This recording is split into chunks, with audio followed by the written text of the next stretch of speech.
नमस्कार, आप सभी का स्वागत है किस्से और कहानियों में टेल्स फ्रॉम दी हार्ट। आज हम गुरु पूर्णिमा के दिन गुरु का महत्व क्या है, गुरु दीक्षा क्यों ली जाती है, गुरु दक्षिणा क्यों दी जाती है के बारे में हम वर्णन करेंगे। जो आपको यह वर्णन पसंद आता है तो please like, share and subscribe करें और कमेंट बॉक्स में जय गुरुदेव अवश्य लिखें।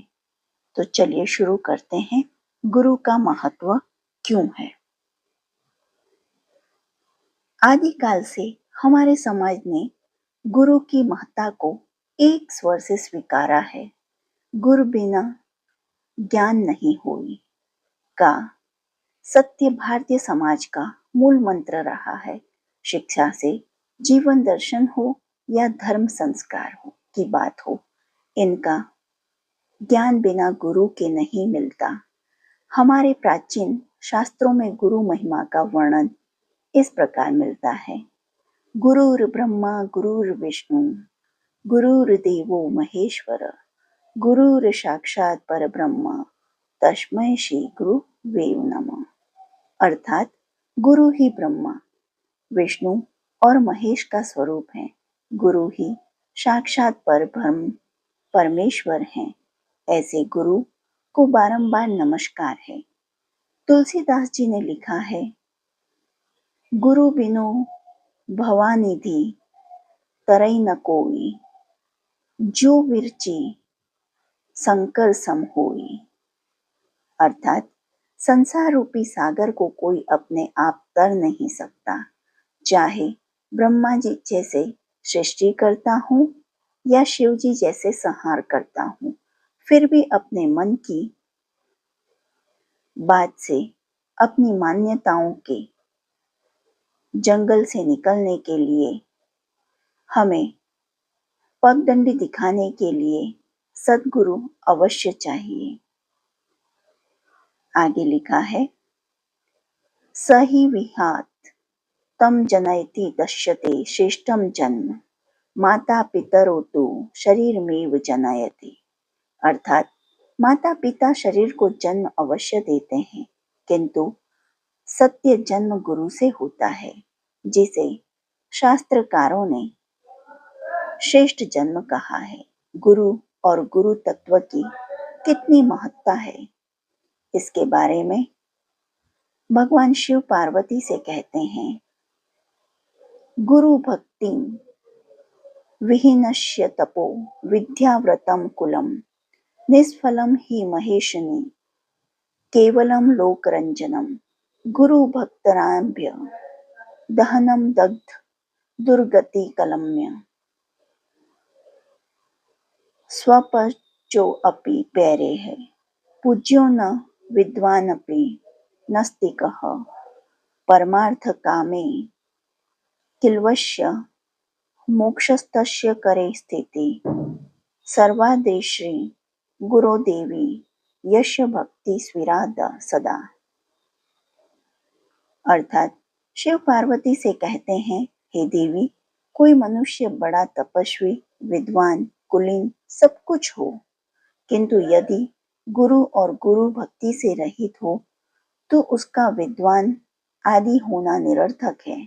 अतः उसकी विद्या, उसकी कुलीनता, उसका तप लोक रंजन अवश्य कर सकता है, किंतु फल उसका कुछ नहीं। गुरु भक्ति रूपी अग्नि से जिसने अपने पाप रूपी कष्टों को भस्म कर दिया है, वह चांडाल भी संसार में आदरणीय है। परंतु विद्वान होते हुए भी गुरु देवता को न मानने वाला नास्तिक मनुष्य आदरणीय नहीं होता।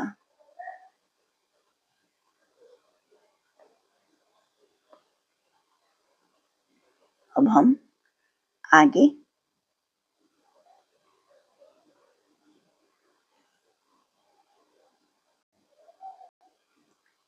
स्वर्गोपनम वा पान्यम वा विद्यापुत्राः सुखानि च गुरुवित्त नुरेघन न किंचिदपि दुर्लभम। यानी गुरुजनों की सेवा करने से स्वर्ग, धन, धान्य, विद्या, पुत्र सुख आदि कुछ भी दुर्लभ नहीं रहता। महाभारत में लिखा है, न बिना गुरु संबंध ज्ञान श्यामिकम स्मृतः, अर्थात बिना गुरु की सेवा में गए ज्ञान की प्राप्ति नहीं होती। भागवत गीता में कहा गया है, देवता, ब्राह्मण, गुरु और ज्ञानी जनों का पूजन, पवित्रता, सरलता, ब्रह्मचर्य और अहिंसा ये शरीर संबंधी तप कहलाते हैं। जो मनुष्य ज्ञान दे और ब्रह्मा की ओर ले जाए उसे गुरु कहते हैं। गुरु उसी का जानिए जो ज्ञान की समझ रख सके और उसका प्रमाण भी दे सके। श्री राम जी को पाकर वशिष्ठ, अष्टावक्र को पाकर जनक जी, गोविंद पादाचार्य को पाकर शंकराचार्य जी और गुरु सांदीपनि जी को पाकर श्री कृष्ण बलराम ने अपने को बड़भागी माना। सच ही गुरु की महिमा अपरंपार है। गुरु की महत्ता को बनाए रखने के लिए गुरु पूर्णिमा का विशेष पर्व मनाया जाता है। इसलिए गुरु पूर्णिमा का विशेष महत्व है। गुरु दीक्षा, फिर आती है बारी गुरु दीक्षा की। अभी हमने देखा कि गुरु का महत्व, गुरु की कृपा और शिष्य की श्रद्धा रूपी दो पवित्र धाराओं का संगम ही दीक्षा है। यानी गुरु के आत्मदान और शिष्य के आत्मसमर्पण के मेल से ही दीक्षा संपन्न होती है। दीक्षा के संबंध में गुरु गीता में लिखा है,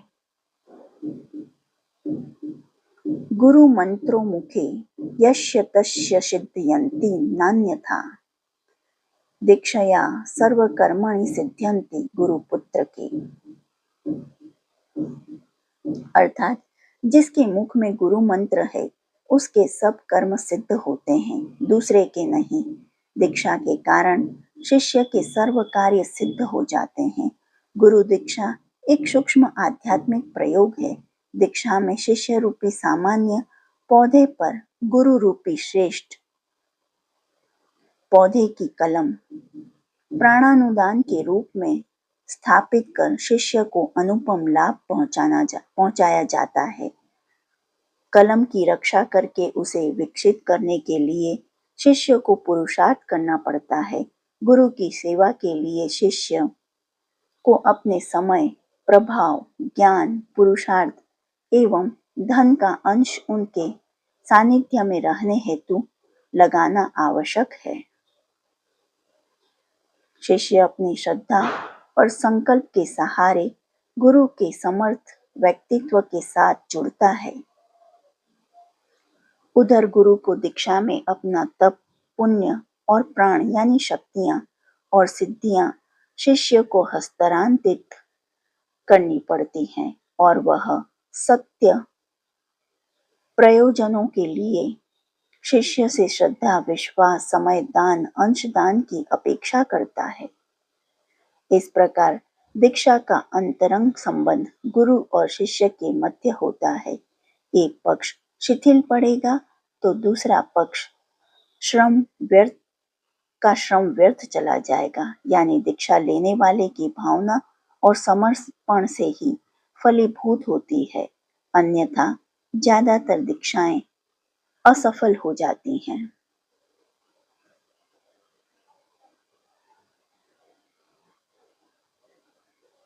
दीक्षा मंत्र बोलकर दी जाती है तो उसे मांत्रिक दीक्षा कहते हैं। निगाहों से दी जाने वाली दीक्षा संभवी और शिष्य के किसी केंद्र का स्पर्श करके उसकी कुंडलिनी शक्ति जगाई जाती है तो उसे स्पर्श दीक्षा कहते हैं। गुरु मंत्र दीक्षा के द्वारा शिष्य की सुषुप्त शक्ति को जगाते हैं, चैतन्य शक्ति देते हैं। सद्गुरु से प्राप्त सबीज मंत्र को श्रद्धा विश्वास पूर्वक जपने से कम समय में ही शिष्य को सिद्धि प्राप्त होती है। ध्रुव नारद जी ने शिष्य थे। ध्रुव नारद जी के शिष्य थे। उन्होंने नारद जी से ओम नमो भगवते वासुदेवाय मंत्र पाकर उसका जप किया तो उन्हें प्रभु के दर्शन हो गए। इसी प्रकार नारद जी ने रत्नाकर डाकू को मार मार मंत्र दिया जिससे उसका उद्धार हो गया। सभी शिष्यों साधकों के लिए दीक्षा अनिवार्य होती है क्योंकि दीक्षा साधना का ही नहीं जीवन का आवश्यक अंग है। जब तक दीक्षा नहीं होती तब तक सिद्धि का मार्ग अवरुद्ध ही बना रहेगा। शास्त्रों के में दीक्षा के बिना जीवन पशु तुल्य कहा गया है।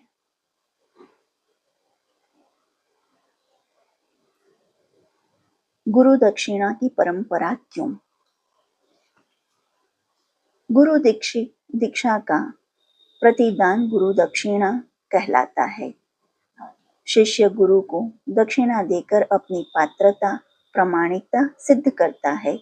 एक अर्थ में दक्षिणा आहार को पचाने की क्रिया है और अन्य अर्थ में जड़ों का रस पौधे तक पहुंचाकर उसे विकसित एवं फलित करने वाला उपक्रम भी है।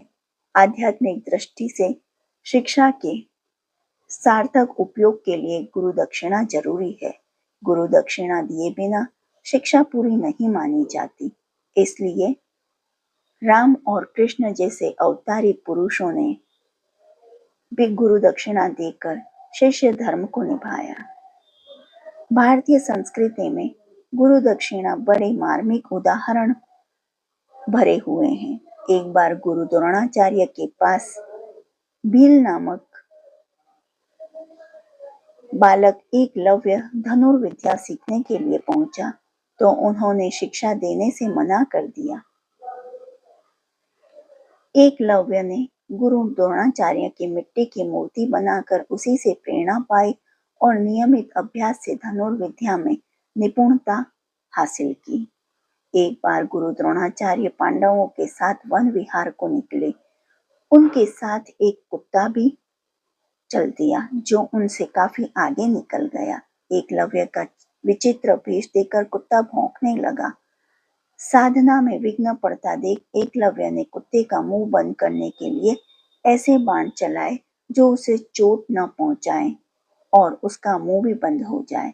बाणों में बंद मुंह वाला यह कुत्ता द्रोणाचार्य और पांडवों के पास पहुंचा तो वे आश्चर्यचकित होकर उस कुशल धनुर्धर एकलव्य के पास पहुंचे। तो द्रोणाचार्य ने पूछा, बेटा तुमने यह विद्या कहाँ से सीखी?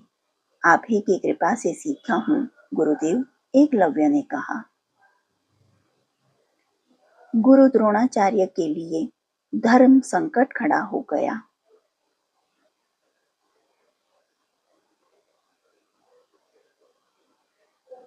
क्योंकि वे वचन दे चुके थे कि अर्जुन की बराबरी का धनुर्धर दूसरा कोई न होगा। यह भील बालक तो आगे निकल गया। काफी विचार कर द्रोणाचार्य ने एकलव्य से गुरु दक्षिणा की मांग की। एकलव्य ने गुरु दक्षिणा में गुरुदेव की इच्छा अनुसार अपने दाएं हाथ का अंगूठा काटकर उनके चरणों में सौंप दिया। इस पर द्रोणाचार्य ने कहा, बेटा मेरे वचनानुसार भले ही अर्जुन धनु विद्या में सबसे आगे रहे, लेकिन जब तक सूर्य चांद सितारे रहेंगे तब तक लोग तेरी गुरु निष्ठा को, तेरी गुरु भक्ति को याद करेंगे और तेरा यशोगान होता रहेगा। इसमें कोई संदेह नहीं है कि एकलव्य ने अद्भुत गुरु दक्षिणा देकर साहस, त्याग और समर्पण का जो परिचय दिया वह इतिहास में अमर रहेगा। गुरु पूर्णिमा के दिन गुरु से संबंधित सारी जानकारी मैंने आपको बताई है। जो आपको यह जानकारी पसंद आई हो तो please like, share and subscribe करें और कमेंट बॉक्स में जय गुरुदेव अवश्य लिखें। देखने के लिए धन्यवाद। जय हिंद, जय भारत।